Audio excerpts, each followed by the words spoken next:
Case 1. June 1, 2004. Sasebo, Nagasaki Prefecture, Japan. Satomi Mitarai, a 12-year-old elementary school student, was found fatally injured inside a classroom at Okubo Elementary School. According to investigators, concern first arose when two sixth-grade girls failed to return after the lunch break ended. Teachers began searching the building. Within hours, attention shifted toward Satomi's 11-year-old classmate, Natsumi Tsuji, after authorities located her near the scene and began reconstructing the final moments inside the empty classroom.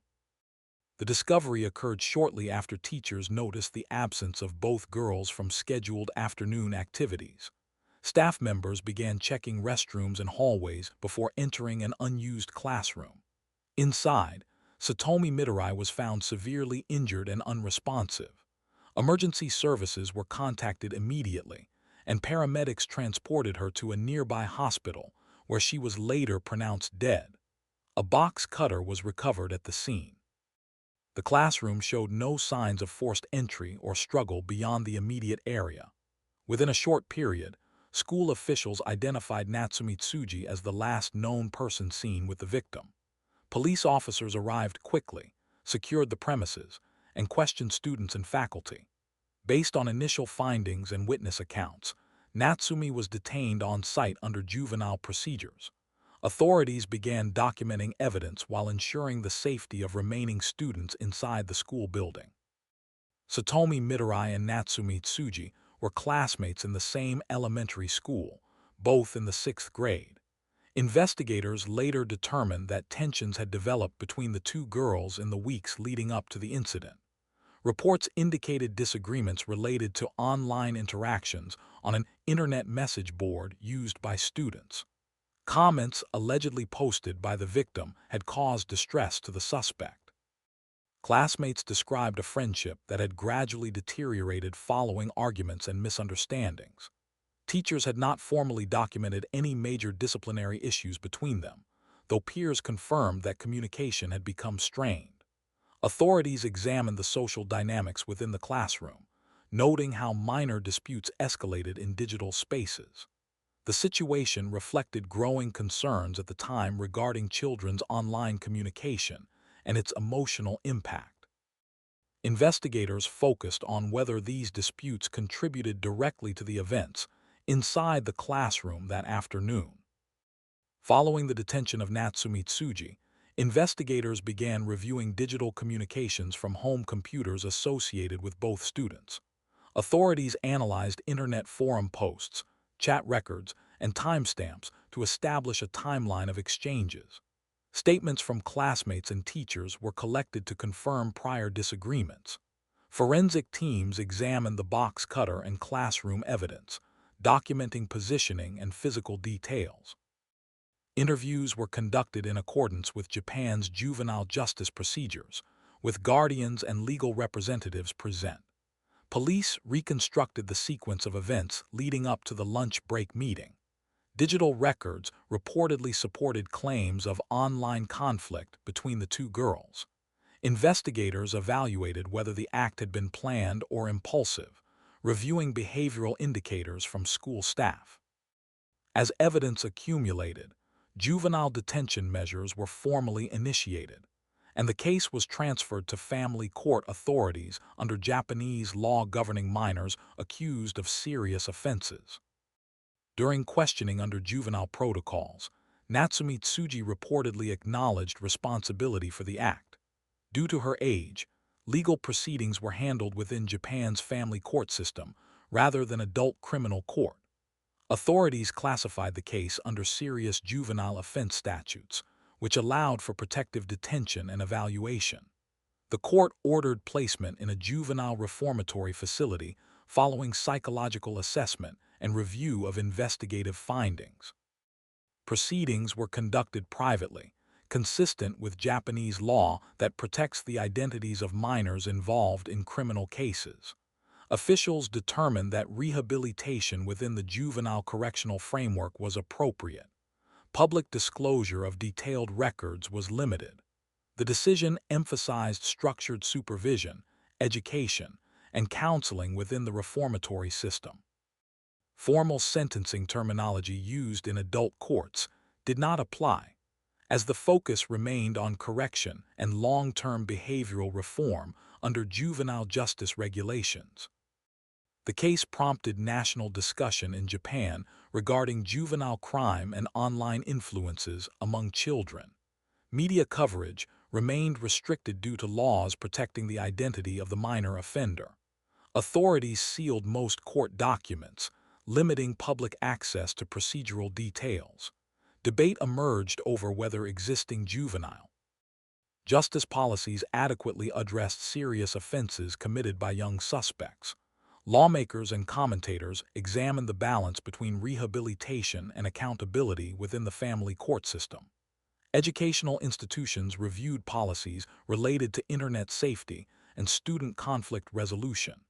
Despite public interest, the offender's identity remained legally protected, and long-term information about her placement and progress was not disclosed.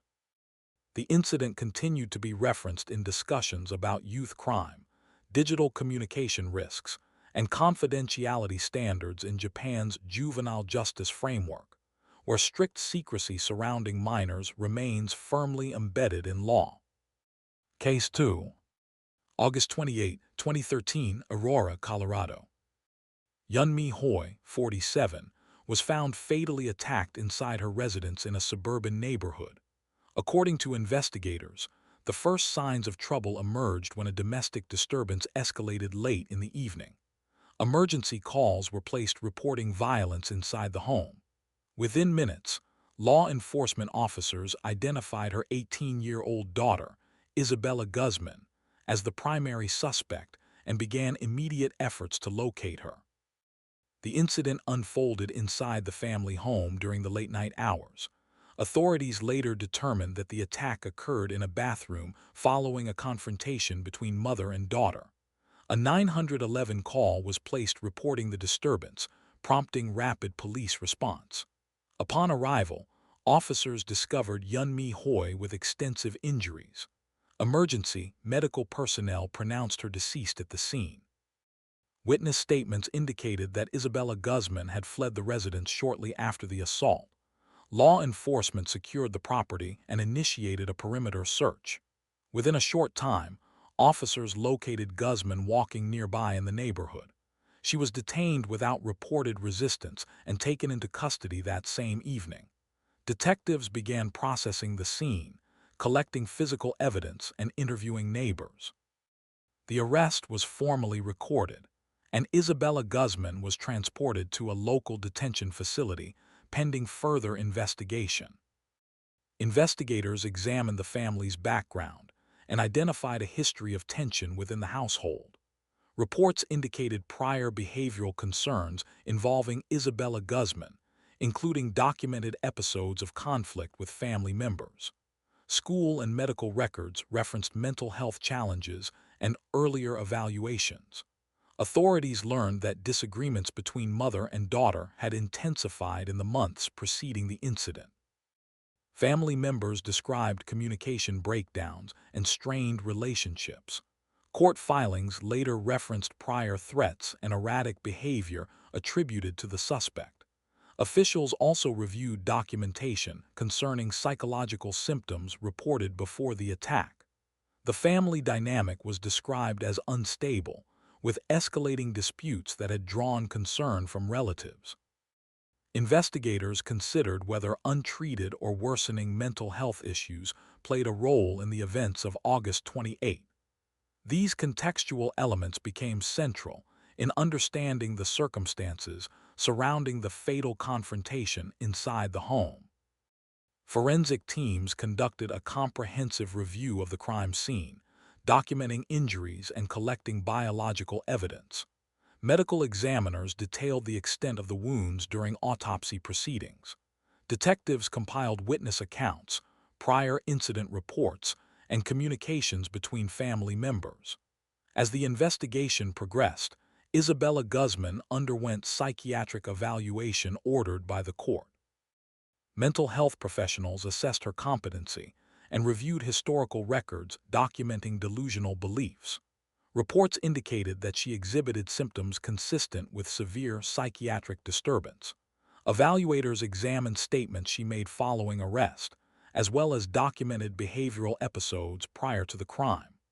Prosecutors and defense attorneys analyzed findings from these evaluations to determine legal responsibility. The psychiatric history became a focal point of the case. Investigators concluded their evidence review while awaiting formal determinations regarding competency and criminal culpability under Colorado law.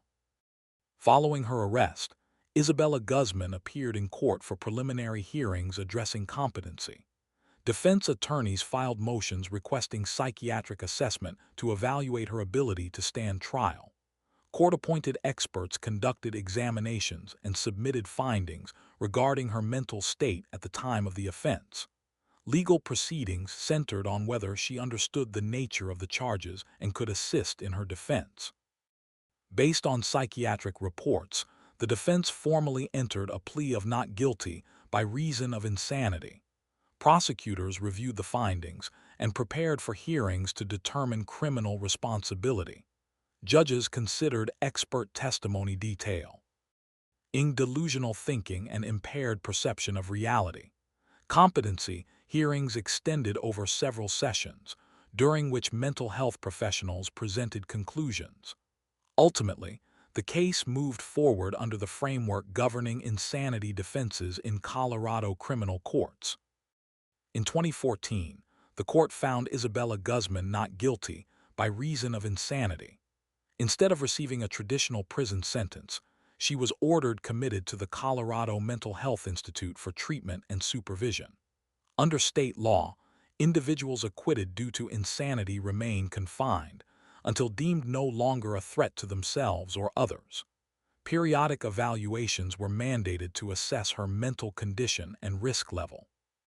Over the years, Guzman filed petitions requesting conditional or supervised release. Each request required judicial review and updated psychiatric assessments. Courts examined whether treatment progress warranted reduced restrictions. As of subsequent proceedings, confinement continued under state oversight. The case remains subject to ongoing legal review, with release determinations dependent on mental health evaluations and court approval under Colorado statutes governing insanity acquittals. Case 3. October 21, 2009, St. Martins, Missouri. Elizabeth Olton, 9, was reported missing after she failed to return home from playing outside in her neighborhood. Family members contacted authorities when she did not respond to calls and could not be located. According to investigators, search efforts quickly concentrated near a wooded area behind nearby residences. Within days, suspicion shifted toward 15-year-old neighbor Alyssa Bustamante as evidence began to surface. Local law enforcement initiated a coordinated search operation involving officers, volunteers, and tracking units. Attention focused on a wooded section adjacent to the residential subdivision where Elizabeth was last seen. During the search, authorities discovered disturbed soil consistent with recent digging. Excavation of the site led to the recovery of a shallow grave containing the victim's body. Investigators secured the area and began processing the scene for forensic evidence. As interviews with neighborhood residents continued, inconsistencies emerged in statements provided by Alyssa Bustamante. Further inquiry led officers to examine her personal writings. A diary entry was recovered in which she described violent thoughts and referenced the act in detail. The written material was documented as evidence. Following these findings, law enforcement intensified questioning, and the focus of the investigation centered on Bustamante's actions in the hours preceding the disappearance. Elizabeth Olton and Alyssa Bustamante lived in the same neighborhood, with residences separated by a short distance. Authorities confirmed that the two had interacted previously in passing, but were not close friends. Investigators reviewed Bustamante's background and identified a documented history of depression and self-harm. Court records later referenced prior hospitalization for mental health treatment.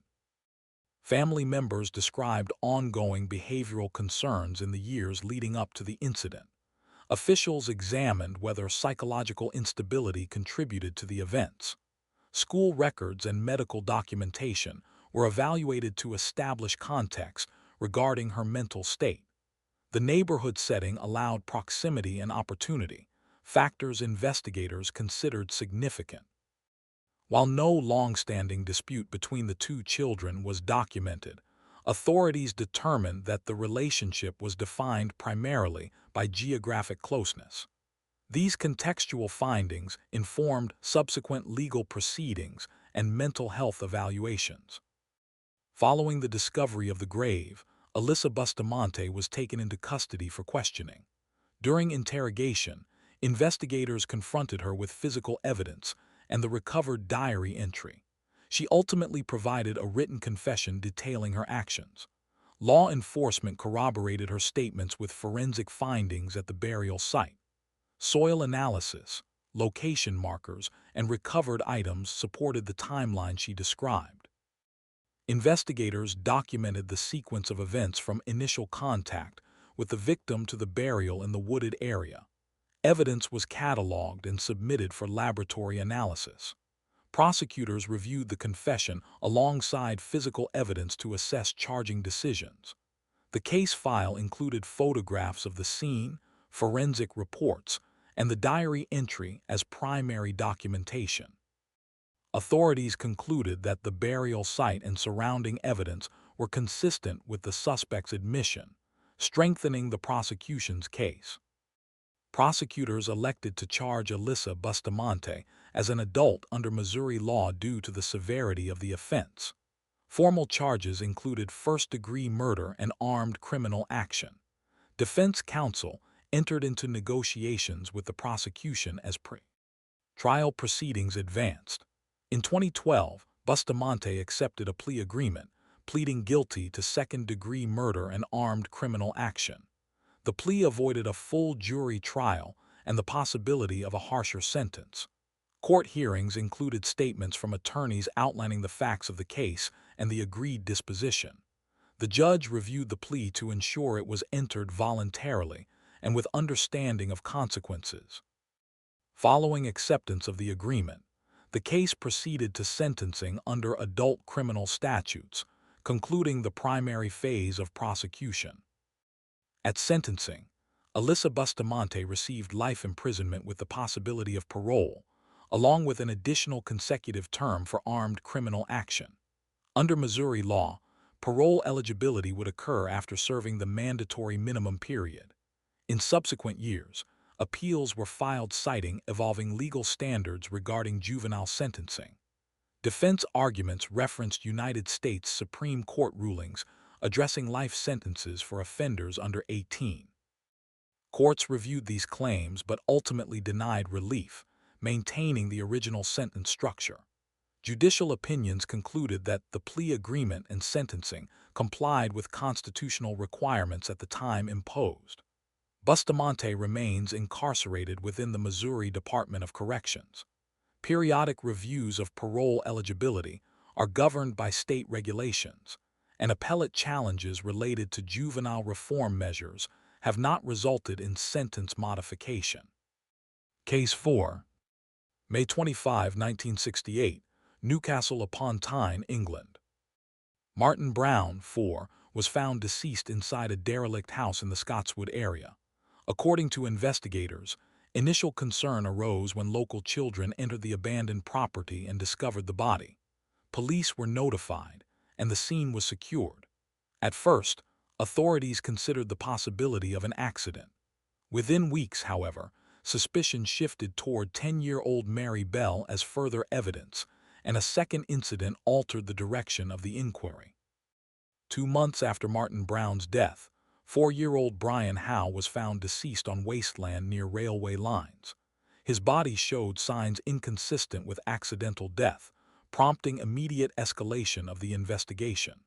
Forensic examination revealed marks indicating deliberate harm. Detectives noted similarities between the two cases and began reassessing earlier assumptions. The discovery intensified public fear, and parents restricted children from playing outside. Police increased patrols throughout the neighborhood while conducting door-to-door inquiries.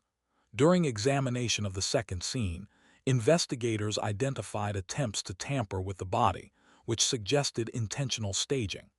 The pattern of injuries differed from natural causes, eliminating prior accidental theories.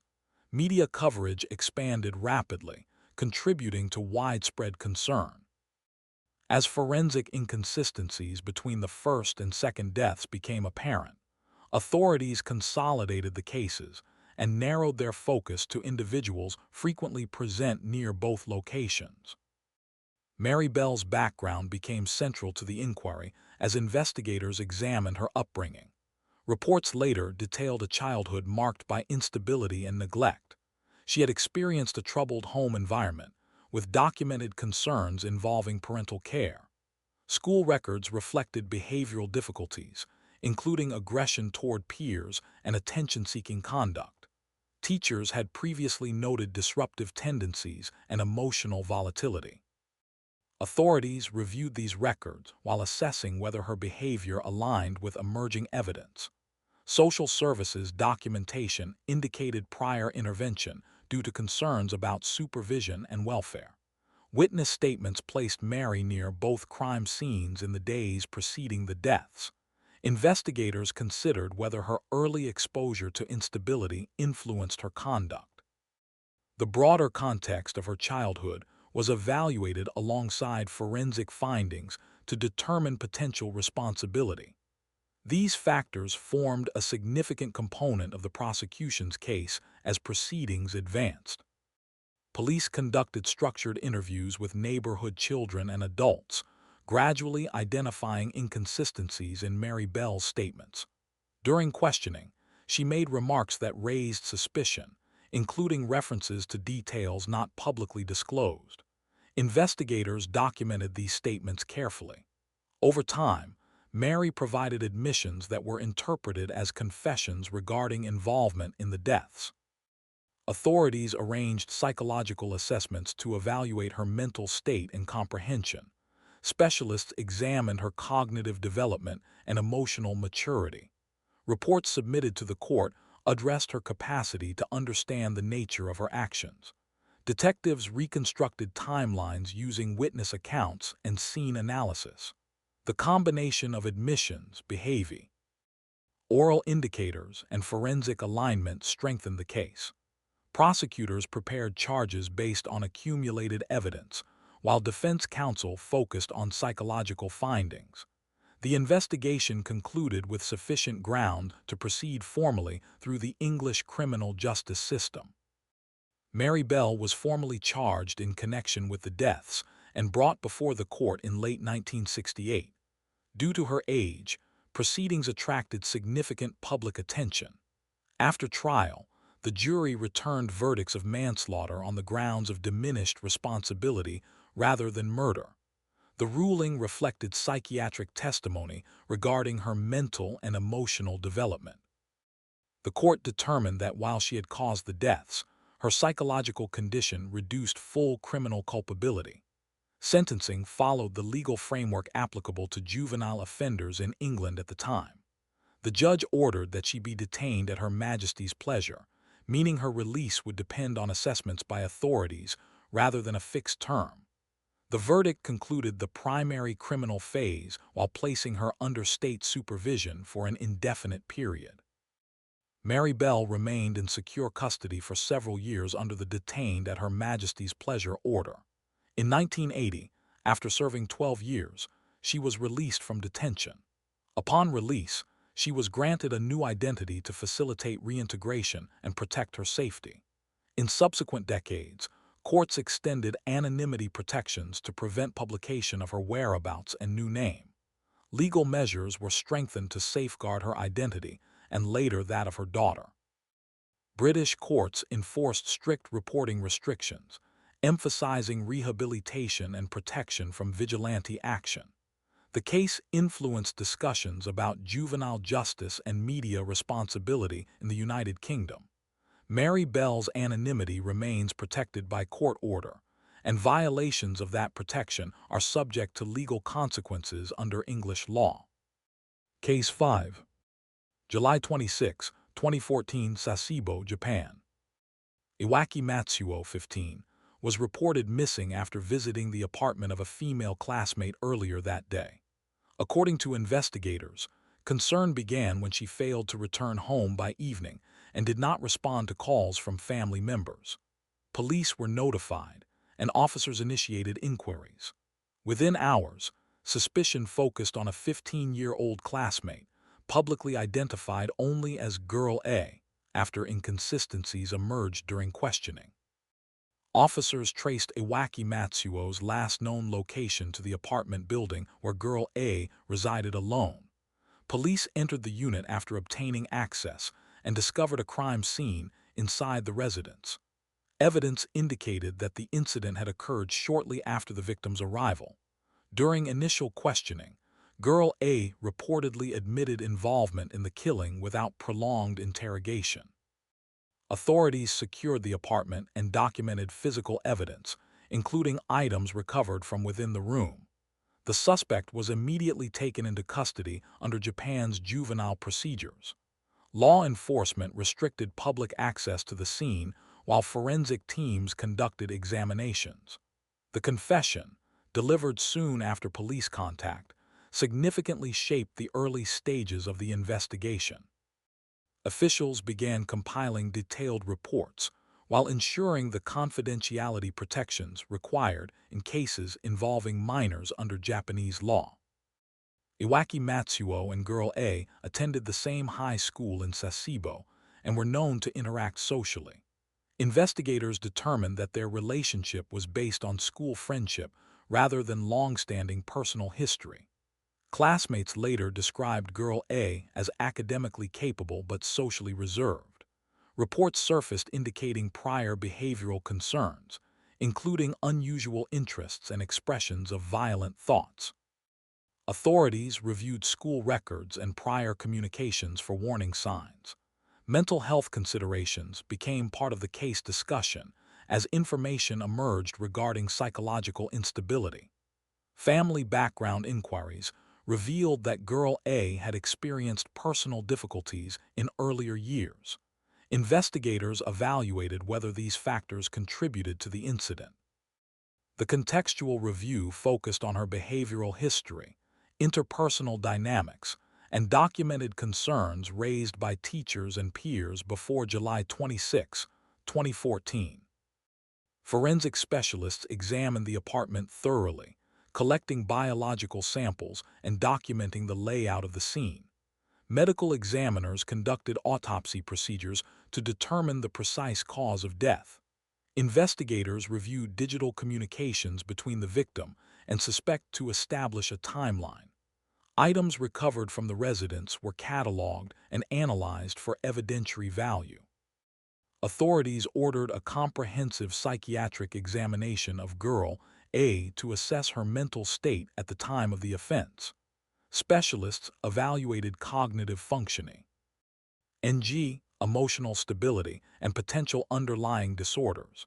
Findings were submitted to the family court overseeing juvenile matters.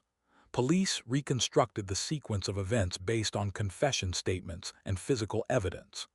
The psychiatric assessment became a central component of legal deliberations, influencing how the case would proceed within Japan's juvenile justice framework. Following her detention, Girl A was placed in a juvenile detention facility pending formal proceedings. Because she was under 20, the case was handled through Japan's family court system rather than adult criminal court. Hearings were conducted behind closed doors, consistent with laws protecting the identity of minor offenders. Prosecutors presented forensic findings and confession details to the court. Defense representatives addressed psychiatric evaluations and developmental considerations. Judges reviewed documentation to determine appropriate disposition under juvenile statutes. Media reporting was restricted, and the suspect's real name was withheld from publication. Court deliberations focused on accountability and rehabilitation rather than punitive sentencing typical of adult proceedings. The legal process remained confidential, with limited public disclosure regarding evidence presented during the hearings. The family court ultimately ordered placement of girl A in a juvenile reformatory facility for long-term supervision and rehabilitation. The decision reflected findings from psychiatric evaluations and statutory guidelines governing serious offenses committed by minors. Her identity remained legally protected, and reporting restrictions continued to apply. The case reignited national debate in Japan regarding juvenile sentencing standards, particularly in instances involving violent crimes by teenagers. Lawmakers and commentators questioned whether existing laws balanced rehabilitation with public safety. Educational institutions reviewed policies related to mental health intervention and student monitoring. Despite significant public attention, detailed court records were not released. Girl A remained under correctional supervision within the juvenile system, and discussions about reforming Japan's juvenile justice statutes continued in the years following the incident. Case 6. July 6, 2012, Star City, West Virginia. Skylar Neese, 16, was reported missing after leaving her family's apartment during the early morning hours. According to investigators, initial concern escalated when surveillance footage captured her entering a vehicle outside her residence shortly after midnight. She did not return home, and her phone activity ceased. Within months of investigative review, suspicion focused on her two closest friends, Shelia Eddy and Rachel Schoaf. Investigators later determined that Skylar had been picked up shortly after midnight for what was described as a late-night meetup. The three teenagers drove across state lines into a rural area of Pennsylvania. According to court records, the outing had been planned in advance. Once inside a wooded section near Brave, Pennsylvania, the situation escalated. Authorities concluded that Skylar was attacked and left in the remote area. Her body was concealed within the wooded terrain, and the two friends returned to West Virginia before dawn. Initially, both suspects participated in search efforts and public appeals, denying involvement. The absence of immediate physical evidence delayed resolution. However, investigators continued gathering information as rumors circulated among peers. The concealment of the body in an isolated location significantly complicated early search operations and prolonged uncertainty for the victim's family. Skylar Neese, Shelia Eddy, and Rachel Schoaf had been friends since childhood and attended University High School together. Over time, tensions reportedly developed within the friendship. Investigators later reviewed social media posts suggesting interpersonal conflict and shifting alliances.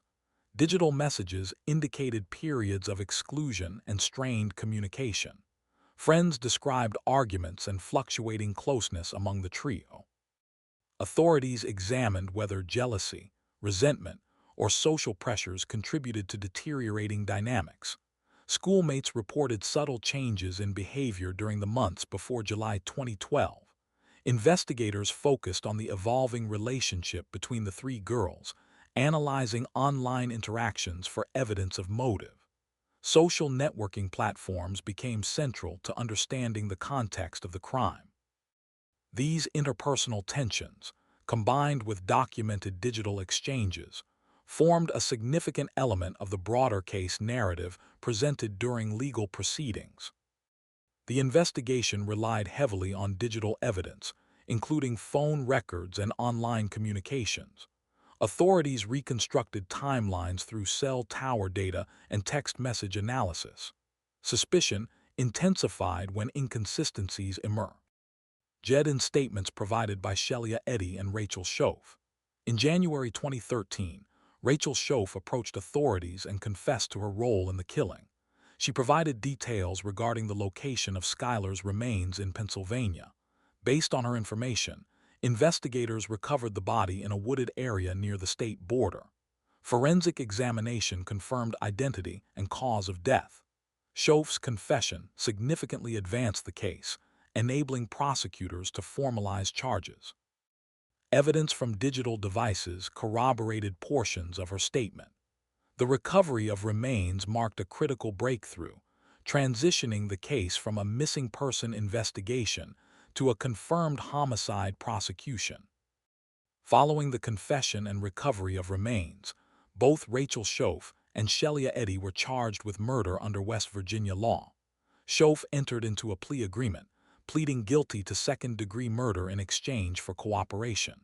Shelia Eddy proceeded to trial and was later convicted of first-degree murder. Court proceedings included presentation of digital records, confession details, and forensic findings. Prosecutors argued that the crime had been premeditated. Defense counsel challenged aspects of planning and intent. The plea and subsequent conviction concluded the central prosecutorial phase. Sentencing hearings addressed victim impact statements and the gravity of the offense. Judges evaluated statutory guidelines before issuing final determinations. The case drew significant regional attention due to the involvement of teenage friends and the role of social media evidence. Rachel Shoaf received a sentence of 30 years in prison with eligibility for parole after a minimum term. Shelia Eddy was sentenced to life imprisonment with mercy, allowing for parole consideration after 15 years. The case prompted legislative action in West Virginia. Lawmakers enacted measures strengthening requirements for reporting missing children, a reform commonly referred to as Schuyler's Law. The statute aimed to improve coordination between agencies and accelerate missing person investigations involving minors. Public discussion centered on friendship dynamics and digital behavior among teenagers. The Neese family advocated for awareness and procedural improvements following the trial. Both offenders remain incarcerated under the terms imposed by the court, and parole eligibility is governed by state correctional regulations and review procedures. Case 7, July 18, 2003, Clear Lake, Texas. 4 teenagers were found shot inside a suburban home in the Bayou Drive neighborhood. According to investigators, concern arose when family members entered the residence and discovered the victims unresponsive. Police secured the scene and confirmed multiple fatal gunshot wounds. The case initially yielded few immediate leads. Within years, suspicion shifted toward a former friend of the victims, Christine Paulilla. Responding officers encountered a complex crime scene inside the residence, where the 4 victims had been shot at close range. Evidence suggested that the attack occurred during a private gathering inside the home. Detectives documented shell casings, blood patterns, and items displaced during the incident. Initial interviews with acquaintances produced limited actionable information. Investigators explored possible motives, including robbery and interpersonal disputes, but no immediate suspect was identified. Forensic testing was conducted on recovered materials, yet early results did not conclusively link a perpetrator. The brutality of the shooting drew significant community attention, while law enforcement continued canvassing the neighborhood for witnesses. As weeks passed without an arrest, the investigation stalled. The case remained open but unresolved, classified as a multiple homicide with no definitive suspect in custody during the initial phase. Christine Paulilla had previously attended high school with several of the victims and had once been part of their social circle. Over time, her relationships within the group reportedly deteriorated. Court records later referenced tension and estrangement.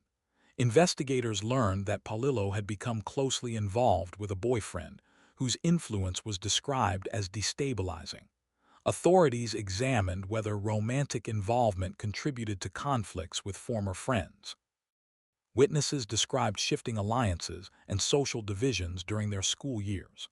Prosecutors later presented evidence suggesting resentment and unresolved grievances. The victims were known to associate with Paulillo during earlier periods, though the friendship had faded. Detectives evaluated whether interpersonal dynamics, combined with outside influence, provided motive. The contextual review of relationships became central once the case was revisited and prior connections were reassessed. Years after the murders, renewed investigative efforts revisited earlier interviews and forensic evidence. Advances in case review procedures and re-examination of witness statements brought new clarity.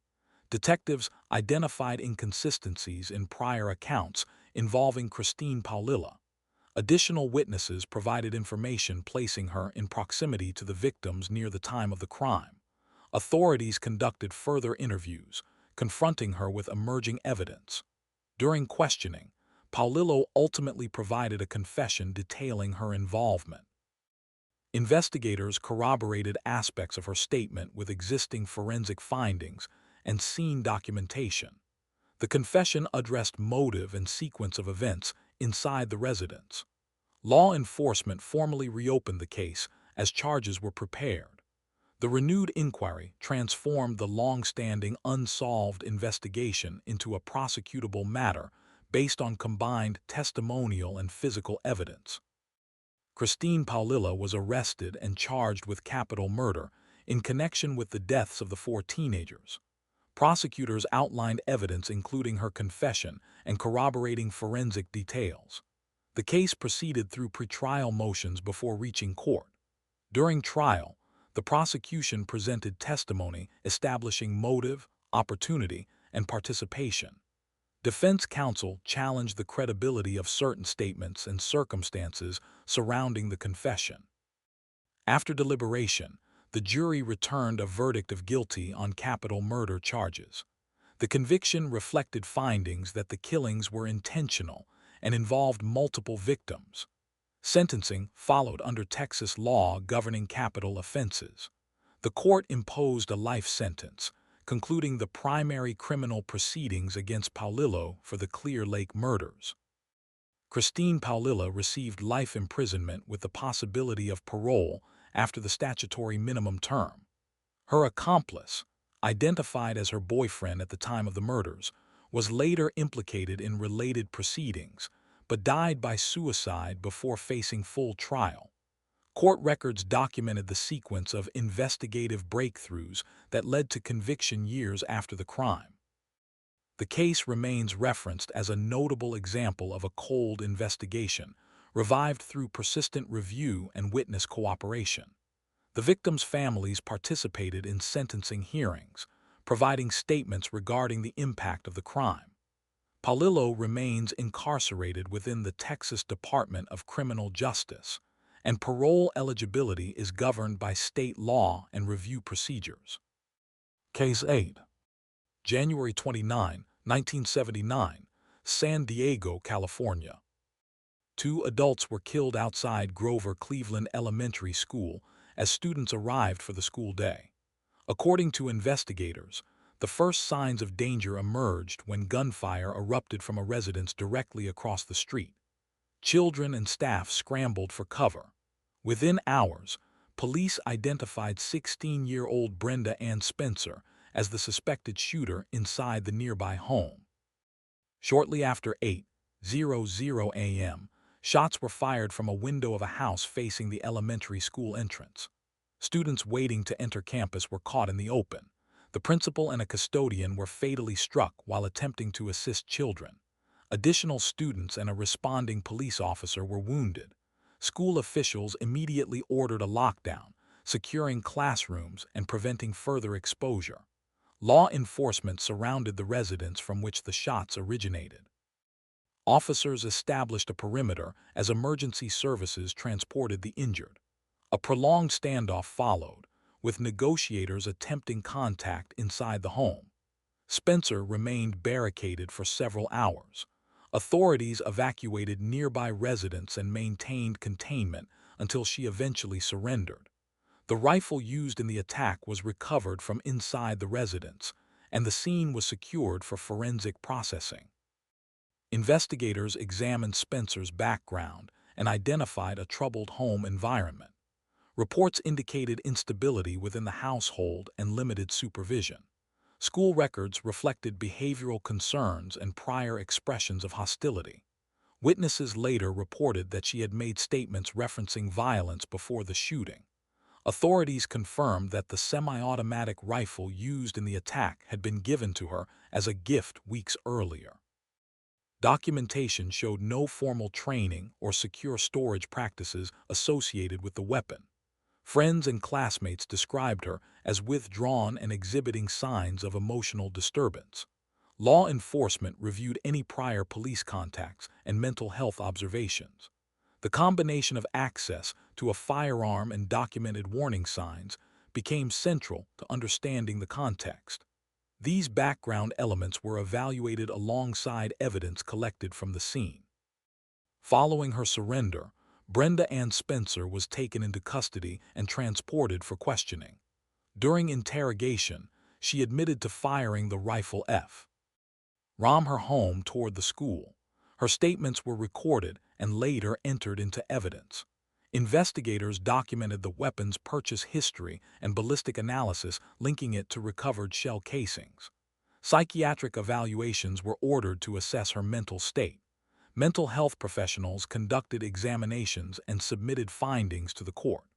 Reports addressed issues of emotional disturbance and psychological condition at the time of the offense. Detectives compiled witness accounts, medical reports, and forensic findings into a comprehensive case file. Prosecutors reviewed the evidence, including Spencer's own admissions, to determine formal charges.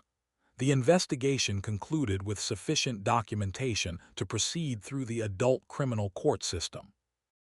Brenda Ann Spencer was charged with multiple counts, including 2 counts of murder and assault with a deadly weapon. Despite her age, she was prosecuted as an adult under California law. Defense counsel entered negotiations with prosecutors, ultimately resulting in a guilty plea. In 1980, the court accepted her plea and moved to sentencing. The judge reviewed psychiatric evaluations and the severity of the offenses before issuing judgment. Spencer received a sentence reflecting the gravity of the fatal shootings and injuries caused. The court imposed a term consistent with statutes governing serious violent felonies. The plea concluded the trial phase, eliminating the need for extended jury proceedings while formally establishing criminal responsibility under adult sentencing guidelines. Brenda Ann Spencer was sentenced to 25 years to life in prison. Under California law, parole eligibility would arise after serving the minimum term, subject to review by the parole board. Since becoming eligible, she has appeared before the board multiple times. Each hearing involved evaluation of her conduct in custody, psychological assessments, and statements from victims' families. Parole has been denied repeatedly, with officials citing factors related to the original offense and rehabilitation assessments. She remains incarcerated within the California Department of Corrections and Rehabilitation. The case contributed to national discussions on school safety and firearm access. Parole considerations continue to be governed by state procedures, and any future release remains contingent upon board approval. Case 9. January 21, 1958, Lincoln, Nebraska. Multiple victims were discovered deceased during what would become a week-long series of killings across Nebraska and Wyoming. According to investigators, the first confirmed violence occurred inside the home of Carol Ann Fugate's family. Initial reports described a domestic disturbance that escalated rapidly. Within days, authorities identified 19-year-old Charles Starkweather and 14-year-old Carol Ann Fugate as central figures in the unfolding crime spree. The violence began inside the Fugate household, where Carol Ann's mother and stepfather were killed, along with her younger half-sister. Authorities later determined the killings occurred before Starkweather and Fugate fled the residence. The bodies remained undiscovered for several days as the pair left Lincoln and began traveling across rural Nebraska. During their flight, additional victims were targeted in separate incidents, including a local farmer and a wealthy couple in Lancaster County. Vehicles were stolen to facilitate movement between locations. The spree extended over multiple jurisdictions, complicating coordination among law enforcement agencies. As news spread, officers in neighboring counties were alerted to the suspect's descriptions. The interstate nature of the flight intensified urgency, with authorities recognizing that the pair were armed and mobile. The sequence of killings established the case as one of the most significant multi-victim crimes in the region. Charles Starkweather and Carol Ann Fugate had been in a romantic relationship prior to the murders. Starkweather, 19, was described as exhibiting antisocial behavior and fascination with violence. Witnesses later reported that his conduct had become increasingly erratic in the months before January 1958. Fugate, 14, was a high school student whose involvement would later become the subject of legal dispute. Investigators examined whether she acted voluntarily or under coercion during the spree. The relationship between the two was characterized by close association and frequent contact. Authorities reviewed statements from acquaintances who described escalating hostility and rebellious behavior by Starkweather. The dynamic between the pair became central to understanding motive and intent. Prosecutors later argued that the partnership contributed directly to the continuation of violence as they traveled across state lines. Law enforcement agencies across Nebraska coordinated efforts to track the suspect's movements. Reports of stolen vehicles and sightings were circulated widely. As the spree continued, federal authorities were notified to assist in the developing manhunt. Roadblocks were established along major highways leading out of the state. Witness statements narrowed possible travel routes into Wyoming. On January 29, 1958, the pair were located near Douglas, Wyoming. A high-speed pursuit ensued before officers forced their vehicle to stop. Starkweather was arrested at the scene. Fugate was also taken into custody. Weapons were recovered from the vehicle, and evidence linked them to prior crime scenes. The capture concluded the multi-state manhunt that had drawn national media coverage. Investigators began separating statements to determine individual responsibility for each homicide. Following their arrest, Starkweather and Fugate were tried separately. Prosecutors charged Starkweather with first-degree murder for multiple killings. Fugate faced charges related to her alleged participation. During Starkweather's trial, he admitted to several murders. The court convicted him, and he was sentenced to death. Fugate's trial centered on whether she had willingly assisted or been held against her will. Prosecutors argued that her continued presence during the spree demonstrated complicity. The jury ultimately convicted her of first-degree murder in connection with one of the deaths. She received a life sentence under Nebraska law. The separate proceedings reflected differing interpretations of culpability. Both convictions marked the formal legal conclusion of the criminal cases stemming from the 1958 spree. Charles Starkweather was executed in the electric chair in June 1959 at the Nebraska State Penitentiary. Carol Ann Fugate remained incarcerated for nearly 18 years before being granted parole in 1976. Following her release, she relocated and maintained a private life outside public attention. Debate has persisted regarding Fugate's level of involvement, with some asserting coercion while others maintain she acted willingly. The case has been referenced in discussions about juvenile responsibility and influence within violent partnerships. Starkweather's execution concluded his legal proceedings, while Fugate's parole allowed eventual reintegration under supervision. The Nebraska spree remains a historically significant case, frequently examined for its legal implications and the ongoing questions surrounding shared culpability. Case 10. January 10, 1992, Madison, Indiana. Shanda, 12, was reported missing after leaving her home late at night without informing her parents. According to investigators, early concern intensified when witnesses stated they had seen her entering a vehicle with older teenage girls.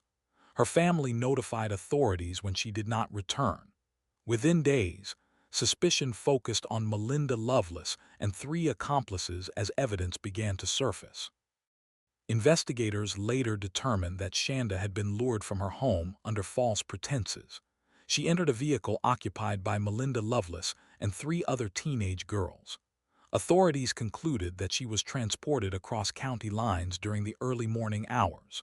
Over the course of several hours, she was subjected to repeated assault inside the vehicle and at isolated locations. The group drove to a remote rural area in Jefferson County. Shanda was left critically injured before the suspects departed. Her body was later discovered in a burned condition near a roadside. Fire damage complicated the initial forensic assessment. Emergency responders confirmed the victim's death at the scene. The deliberate concealment and transport across jurisdictions required coordination between multiple law enforcement agencies as investigators began reconstructing the timeline of events. Shanda Scherer and Melinda Loveless had been connected through a teenage relationship involving a mutual acquaintance. Investigators identified jealousy and rivalry as central factors. Loveless reportedly believed Shanda had become involved with a former romantic partner. Authorities reviewed statements from peers describing tension between the 2 girls. School acquaintances noted arguments and hostility prior to the incident. The involvement of the 3 additional teenagers was examined within the context of peer influence and group dynamics. Detectives evaluated communications and witness accounts to understand the motive behind the luring. The conflict centered on adolescent rivalry rather than prior criminal history. Prosecutors later presented evidence that the jealousy escalated into planning. These contextual findings were introduced to establish intent and motive during subsequent court proceedings. The investigation advanced when one of the accomplices provided a detailed confession to authorities. Her statement outlined the sequence of events from the initial meeting to the abandonment of the victim. Detectives corroborated portions of the confession with physical evidence collected from the Clee and burn site. Law enforcement reconstructed travel routes using witness observations and geographic markers.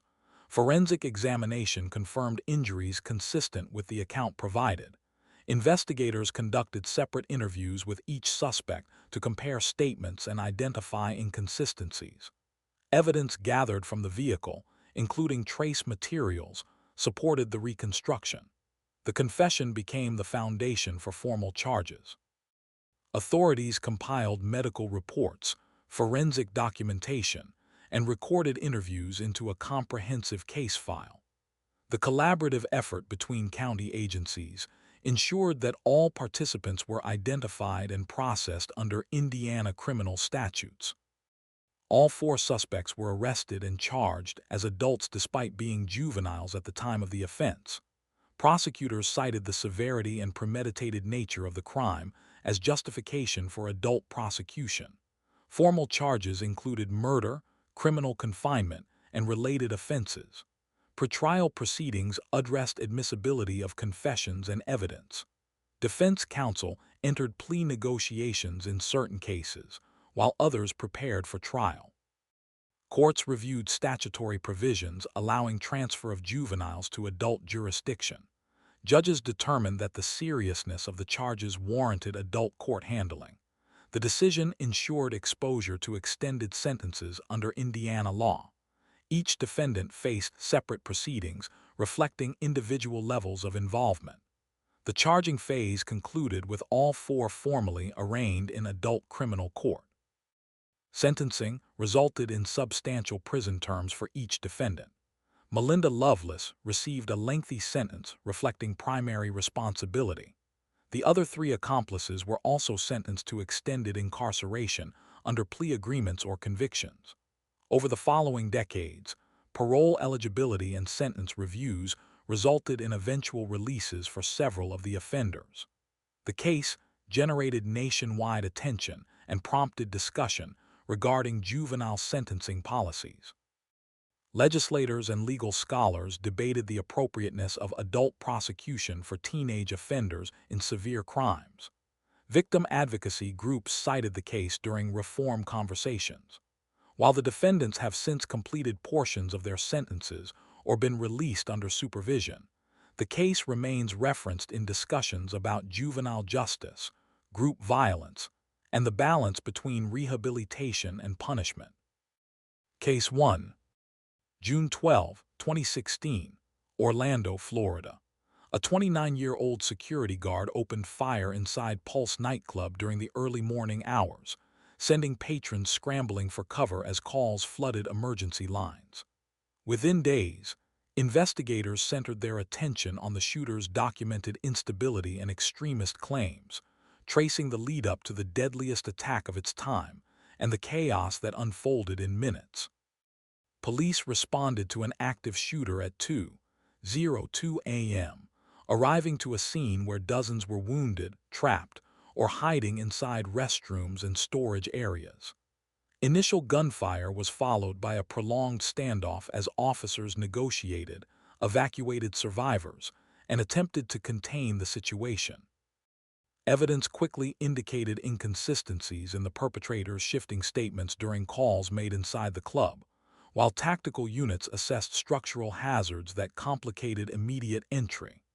The unfolding hours highlighted communication delays, uncertain victim locations, and the escalating danger as reports of continued shots intensified pressure on first responders. The attack struck late-night patrons gathered for weekend events, intersecting with LGBTQ nightlife spaces long targeted in broader hate-motivated rhetoric.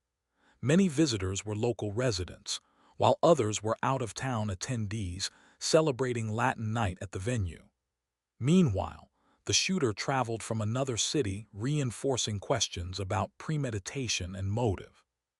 Prior accounts of his behavioral instability, workplace problems, and violent remarks gained renewed relevance as investigators reconstructed his background, mapping personal grievances and ideological claims against the timeline of the attack.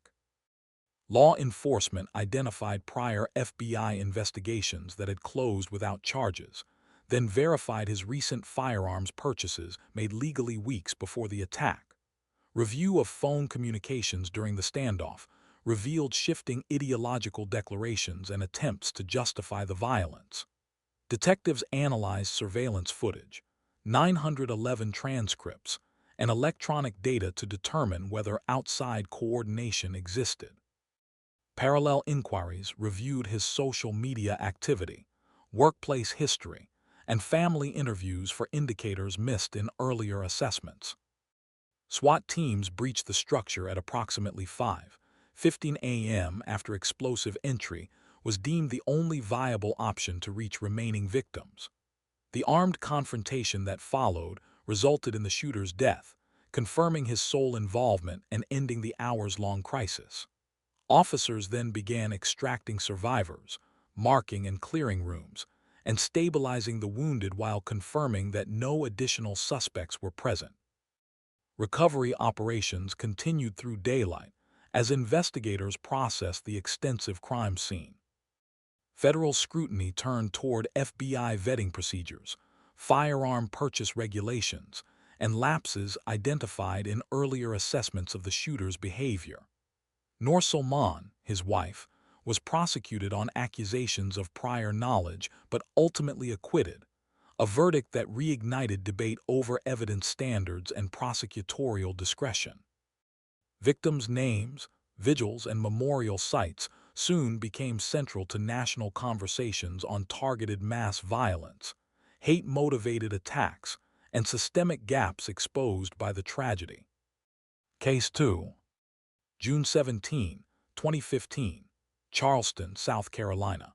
9 church members were killed during an evening Bible study session, and investigators quickly focused on a 21-year-old attendee who sat with the group before opening fire.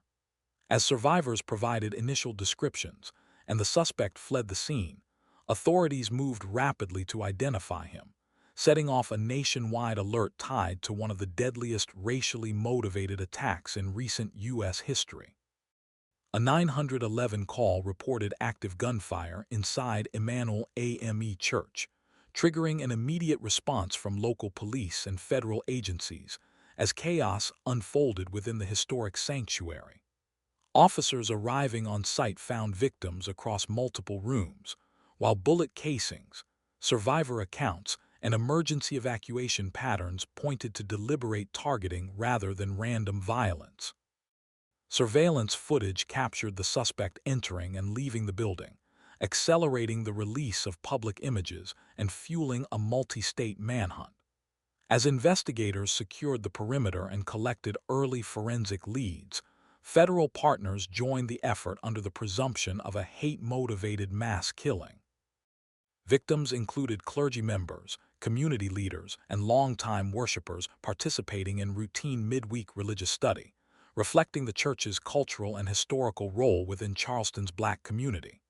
Attendees welcomed the unfamiliar young man into their circle before the attack, consistent with the congregation's long-standing openness to visitors. Meanwhile, Roof was an unemployed young man living in isolation and deeply immersed in online white supremacist material.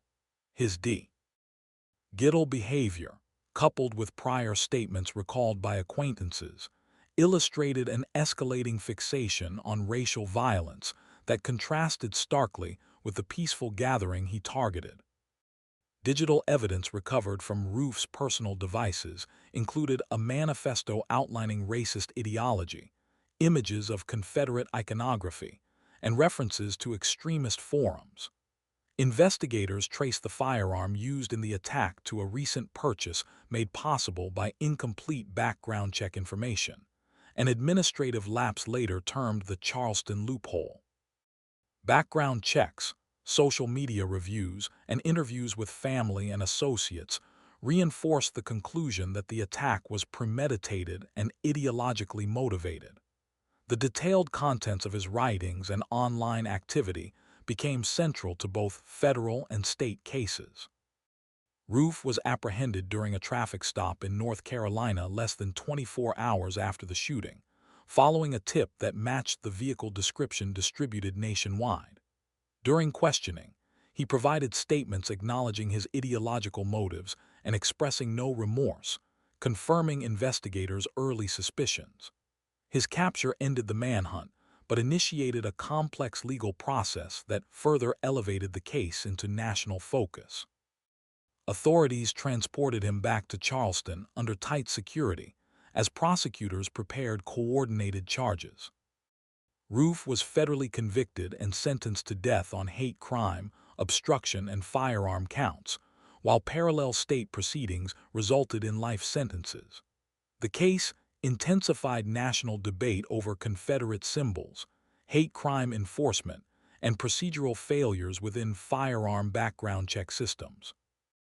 Emmanuel AME Church became a central site for vigils, policy discussions, and memorial activity as the country confronted the violent implications of extremist ideology and systemic vulnerabilities highlighted by the attack. Case 3. 2015. New York. A pharmaceutical chief executive became widely known for dramatic drug price hikes, and soon federal scrutiny turned toward earlier financial misconduct allegations tied to his hedge fund operations.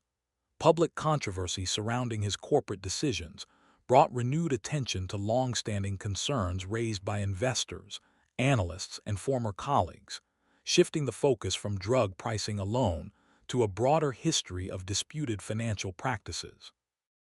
Daraprim price increases in 2015 triggered nationwide backlash as hospitals, clinicians, and patient advocacy organizations reported abrupt cost spikes that disrupted treatment access. The medication's price rose far beyond historical norms, prompting widespread condemnation and documentation of shortages affecting immunocompromised patients. Healthcare centers described delays in procurement, insurers issued emergency policy adjustments, and specialists warned of the impact on those reliant on consistent antiparasitic therapy. Media coverage amplified the reaction, framing the decision as emblematic of predatory pharmaceutical strategy and escalating pressure on regulators to examine S.H. Crelly's broader business conduct. Patients dependent on the drug found themselves facing new levels of financial strain, as the sudden increases placed essential treatment out of reach for many without expanded insurance support. This public health concern intersected with S.H. Crelly's earlier career trajectory. which included hedge fund management marked by aggressive trading decisions, high-risk investment strategies, and corporate acquisitions that sometimes led to disputes with investors.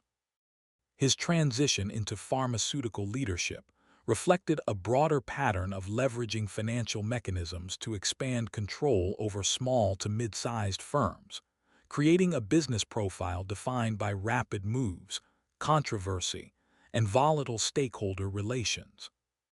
The FBI intensified a separate probe into his hedge fund activities, uncovering evidence of misrepresented performance results, misleading investor statements, and the use of cross-company fund transfers to mask losses.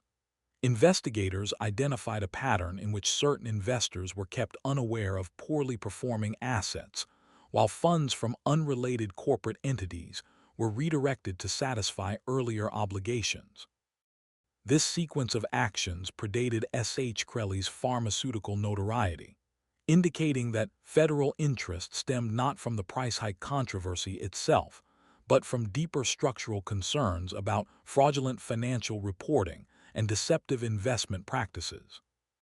S.H. Crelly was arrested in December 2015 on securities fraud and conspiracy counts, marking the culmination of inquiries that consolidated whistleblower memoranda, financial audit findings, and testimony from investors who reported discrepancies in fund statements. Federal indictments outlined schemes in which returns were overstated, losses concealed, and corporate resources misallocated in ways inconsistent with securities regulations. His R.S. shifted public discussion from pharmaceutical ethics to criminal allegations involving investor deception and misuse of capital. Convictions in 2017 resulted in a 7-year federal sentence, prohibitions on future participation in the pharmaceutical industry, and forfeiture orders covering millions in assets. The case contributed to renewed national debate surrounding drug pricing oversight, regulatory loopholes, and the intersection between corporate governance and public health. Policy discussions intensified in Congress and among advocacy groups, with S.H. Crelly's actions referenced as a catalyst for examining systemic vulnerabilities in both financial reporting and pharmaceutical market regulation. Case 4. November 3, 2016, Spartanburg County, South Carolina. A missing persons inquiry culminated in the unexpected rescue of a captive woman found chained inside a locked shipping container. The discovery redirected investigators toward a local real estate agent whose outwardly successful business operations concealed a long pattern of violent crimes.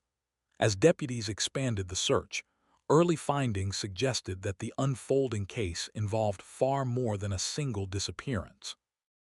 Authorities executed a targeted search on a rural property after digital records and witness accounts confirmed that a missing couple's final known movements traced back to the location. During the sweep, officers heard noises from inside a metal container and uncovered one victim alive, bound, and reporting prolonged captivity. Her statements revealed that her male companion had been murdered shortly after their disappearance, prompting an immediate shift from a recovery mission to a homicide investigation. Excavations and auxiliary searches on the extensive acreage continued as teams attempted to identify additional victims and reconstruct the timeline of the couple's abduction. Victims linked to the offender included motorcycle shop employees murdered in 2003, as well as individuals encountered through sporadic business dealings tied to real estate or local commerce. Despite these earlier crimes, Kohlhepp maintained a reputation as a reliable real estate professional, operating a successful brokerage, managing multiple properties, and interacting routinely with clients. This public persona stood in stark contrast to his concealed violent history, which included previous sex offense convictions and behavioral issues that had gone largely unnoticed by associates, enabling him to blend into his community while targeting victims with limited social visibility. Evidence recovered during property searches, including buried remains, weapon components, and ballistic residues, provided material connections to several unsolved cases. Firearm analyses established matches between weapons in Kohlhepp's possession and shell casings recovered from the 2003 motorcycle shop quadruple homicide. As forensic teams processed multiple burial sites, investigators cross-checked missing persons reports with physical findings. Kohlhepp's subsequent statements further corroborated investigative leads, confirming involvement in a series of killings spanning more than a decade. Kohlhepp was detained immediately after the rescue of the captive woman, and early interview sessions yielded voluntary admissions detailing multiple homicides. His descriptions aligned with documented evidence from prior unsolved investigations, including timelines, victim names, and methods previously unconfirmed by law enforcement. These interviews accelerated case consolidation as detectives verified details across crime scenes, linking him definitively to 7 murders. He pled guilty in 2017 and received 7 consecutive life sentences without the possibility of parole, formally closing cases that had remained unresolved for years. Public review following the sentencing focused on systemic gaps in sex offender monitoring, questions surrounding firearm access despite past convictions, and the extended duration in which Kohlhepp operated without detection. The revelations prompted calls for strengthened oversight mechanisms and renewed scrutiny of background check standards for professional licensing and weapons procurement. Case 5. January 18, 2015, Stanford University. A 22-year-old unconscious woman was found behind a dumpster near a fraternity house, and responding officers immediately focused on a 19-year-old student-athlete detained at the scene. As emergency personnel evaluated the victim's condition, early statements and witness observations established the suspect's proximity and behavior, prompting rapid escalation from a medical response to a felony sexual assault investigation. 2 graduate students cycling nearby witnessed part of the assault, intervened, and restrained the suspect when he attempted to flee. They contacted police, guided officers to the location, and provided first-hand accounts of the events leading to his detention.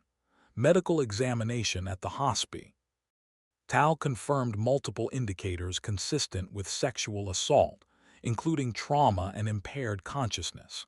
The victim, unresponsive at the scene due to intoxication, was unable to provide an immediate narrative, making physical evidence, witness intervention, and time-stamped observations central to the early investigative record. The victim was an adult visitor attending a campus party with her sister, unfamiliar with campus social environments, and unaware of the suspect prior to the incident. Turner was a first-year student and competitive swimmer, whose athletic profile and personal background were repeatedly highlighted in media coverage and courtroom arguments.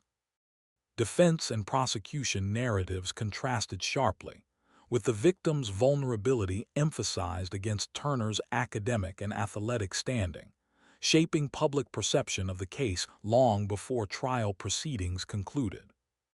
Physical evidence included biological samples, photographs, and environmental forensic analysis, documenting the location and sequence of events. Witness accounts from the intervening students aligned with time logs, bike path activity, and the suspect's own admissions regarding alcohol consumption and interaction with the victim.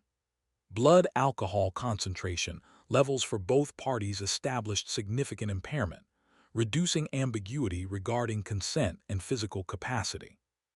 These combined elements formed a detailed evidentiary timeline that left little factual dispute over the assault sequence, instead shifting legal argument toward interpretation of intent and incapacitation. Turner was arrested at the scene and subsequently charged with multiple felony counts, including assault with intent to commit rape and sexual penetration of an unconscious person. The case advanced to a 2016 jury trial in which prosecutors argued that the victim's incapacitation rendered any claim of consent invalid. Testimony from the witnesses, forensic experts, and law enforcement reinforced the prosecution's narrative, leading to Turner's conviction on all counts. The proceedings underscored complexities surrounding college drinking culture, consent standards, and the credibility challenges faced by incapacitated victims. A 6-month jail sentence with early release for good behavior prompted national outrage, sparking widespread criticism of judicial discretion and perceived leniency. Public reaction fueled a successful campaign to recall the presiding judge and contributed to legislative reforms tightening sentencing guidelines for sexual assault involving intoxicated or unconscious victims. The Victims' Impact Statement, released publicly, became a central document in national discussions on survivor advocacy, institutional responsibility, and criminal justice disparities. Case 6. 2016, Michigan. Allegations against a national gymnastics physician emerged publicly, and early reports triggered an investigation that quickly uncovered extensive abuse carried out under the guise of medical treatment. As survivor accounts grew, the case exposed how long-standing authority, institutional trust, and procedural oversight failures enabled misconduct to persist across multiple organizations connected to elite athletics. Media exposure in September 2016 prompted dozens of athletes to come forward, many describing nearly identical encounters spanning years of treatment. Federal and state agencies initiated parallel inquiries, gathering statements from minors, collegiate athletes, and Olympians whose earlier complaints had gone unresolved. The volume and consistency of disclosures signaled systemic issues rather than isolated incidents.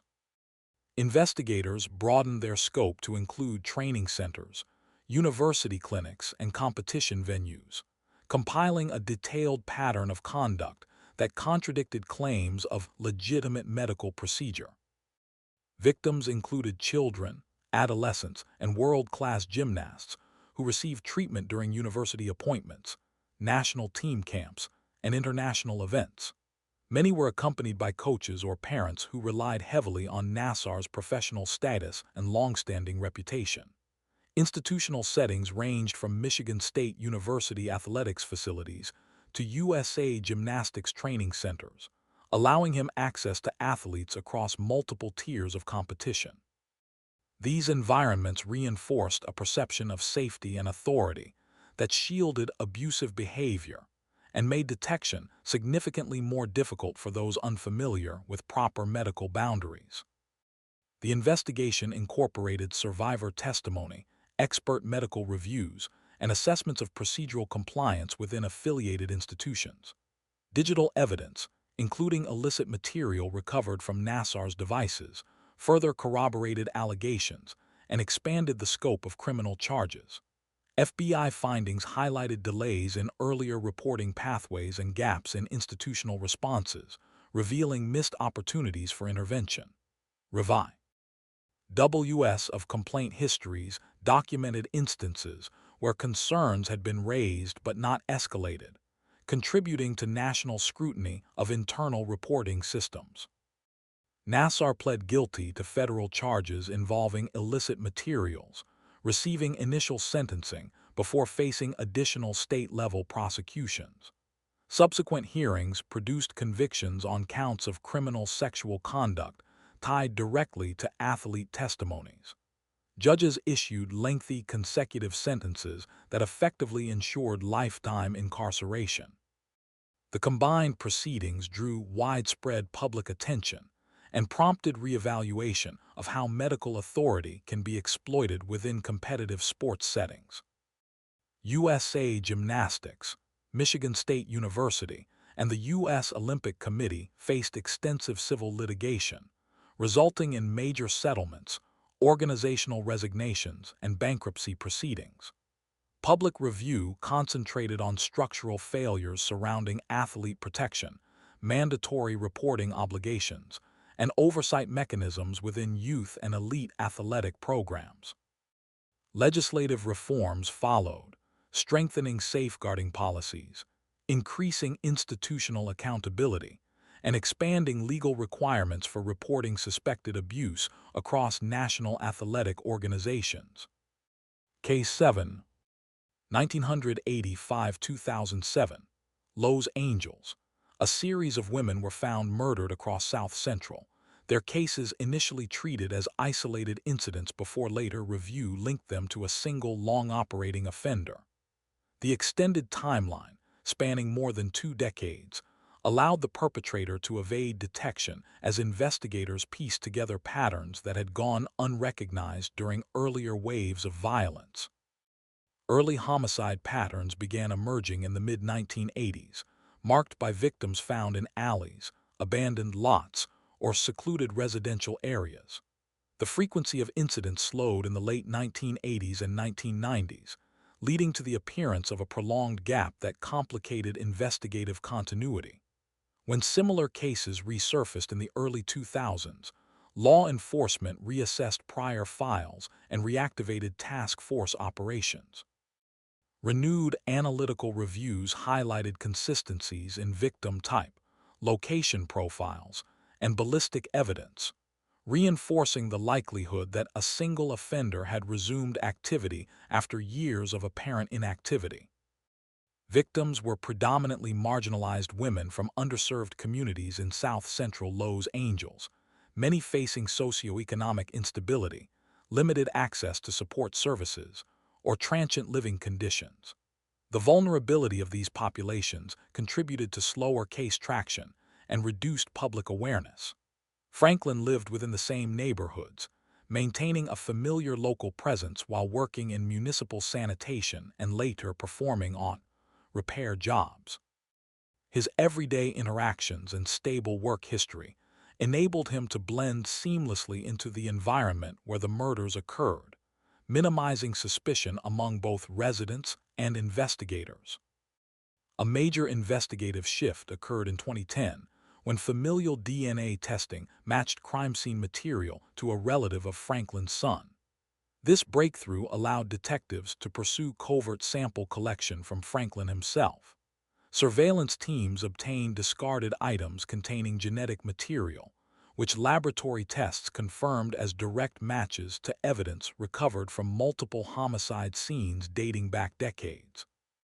The use of familial DNA marked a significant advancement in the case, transforming a stagnant investigation into a prosecutable sequence of linked crimes.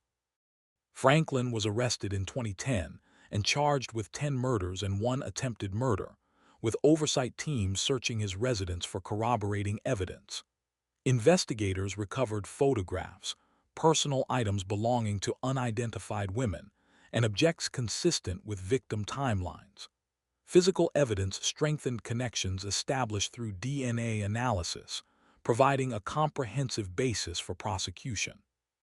The arrest concluded one of the region's longest-running serial murder investigations and provided answers to families who had waited years for resolution. He was convicted in 2016 and received a death sentence, formally acknowledging decades of harm inflicted on communities with limited institutional support. Franklin died in custody in 2020 while awaiting execution. The case prompted national discussions about disparities in victim recognition, investigative prioritization, and the historical lack of resources allocated to cases involving marginalized populations. It also underscored the evolving role of forensic technology in addressing long-standing investigative gaps. Case 8. November 27, 2015, Colorado Springs, Colorado. A gunman opened fire at a Planned Parenthood clinic, killing multiple people and triggering an hours-long armed confrontation before being taken into custody. As responding teams attempted to evacuate civilians and secure the perimeter, the incident rapidly escalated into one of the region's most violent attacks on a medical facility, providing reproductive health services.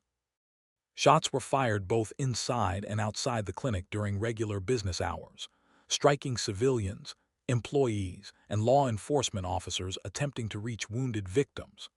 The suspect moved between rooms and sightlines, forcing officers to establish containment zones while negotiating active gunfire. Nearby businesses and medical facilities initiated lockdown procedures as patrol units diverted traffic and tactical teams advanced. Multiple casualties were confirmed early in the response, underscoring the volatility of the situation as SWAT personnel gained incremental control of the surrounding area. Victims included clinic staff members providing routine care, patients present for scheduled appointments, and first responders who attempted to approach the building under fire. Deer lived in a remote rural area and had a long history of erratic behavior, sporadic employment, and strained interpersonal relationships. Prior police encounters documented disruptive conduct, contributing to a portrait of instability that aligned with statements from former neighbors and acquaintances. The contrast between his isolated lifestyle and the urban clinic setting intensified questions about motive and psychological state. Statements made by Deer following his arrest reflected disorganized thought patterns and a mixture of ideological references, prompting prosecutors to request comprehensive psychiatric evaluations. Mental health experts reviewed his verbal responses, behavioral history, and recorded interviews to assess functional capacity. Inconsistencies in his reasoning and cognitive presentation raised concerns about his ability to understand the proceedings or assist in his defense, shifting the investigation's emphasis toward competency determinations rather than traditional motive reconstruction. Deer surrendered after prolonged negotiation and was formally charged with multiple homicide and attempted homicide counts. However, successive judicial reviews concluded that he was incompetent to stand trial, citing persistent mental health impairments that prevented meaningful participation in legal proceedings. These rulings suspended forward movement on criminal prosecution, placing the case under continued clinical and judicial monitoring rather than advancing toward a jury trial. Deer remained confined in a state mental health facility, with no completed trial or sentencing phase to resolve criminal accountability. The absence of adjudication raised complex questions surrounding competency standards, long-term confinement authority, and the balance between due process and public safety. Families of victims and survivors expressed ongoing frustration with the open-ended status of the case, reflecting broader national debates over mental health treatment, ideologically motivated violence, and gaps in resolution for those affected by mass casualty incidents. Case 9. September 23, 2016, Burlington, Washington. A 20-year-old gunman opened fire inside the Macy's department store at Cascade Mall, killing multiple victims and fleeing the scene before police arrived. Initial confusion during evacuation complicated early response efforts as investigators began tracing the movements of the unidentified suspect caught briefly on interior cameras. 911 callers reported rapid gunfire erupting inside the women's clothing section shortly before closing hours, prompting an immediate multi-agency mobilization. Responders arriving at the mall found 5 victims fatally wounded and evidence suggesting the shooter had exited within minutes of the attack. Officers worked to secure the large commercial complex, clear remaining civilians, and collect early shell casing and trajectory data. The abruptness of the incident and lack of direct eyewitness identification increased reliance on surveillance footage to reconstruct the attacker's path through the store. Victims were civilians shopping near the end of the business day, representing a range of ages and backgrounds common to evening mall traffic. Seton had a documented history involving domestic violence incidents and court directives, including an order to surrender firearms that had not been fully enforced. Records reflected instability in personal relationships and interactions with law enforcement, contributing to contextual assessments once his identity emerged. The contrast between his documented behavioral concerns and the public nature of the attack intensified scrutiny over earlier intervention opportunities. Surveillance images released to the public showed a clear view of the suspect entering the store, enabling rapid crowdsourced tips. Vehicle information, address records, and prior law enforcement contacts helped narrow investigative focus. Detectives assembled a profile within 24 hours through coordinated reviews of digital evidence, witness statements, and background. Reports. The decisive combination of video footage and administrative records produced a near-immediate identification, allowing police to shift from evidence processing to targeted apprehension. Seton was located and arrested in Oak Harbor the following evening without resistance.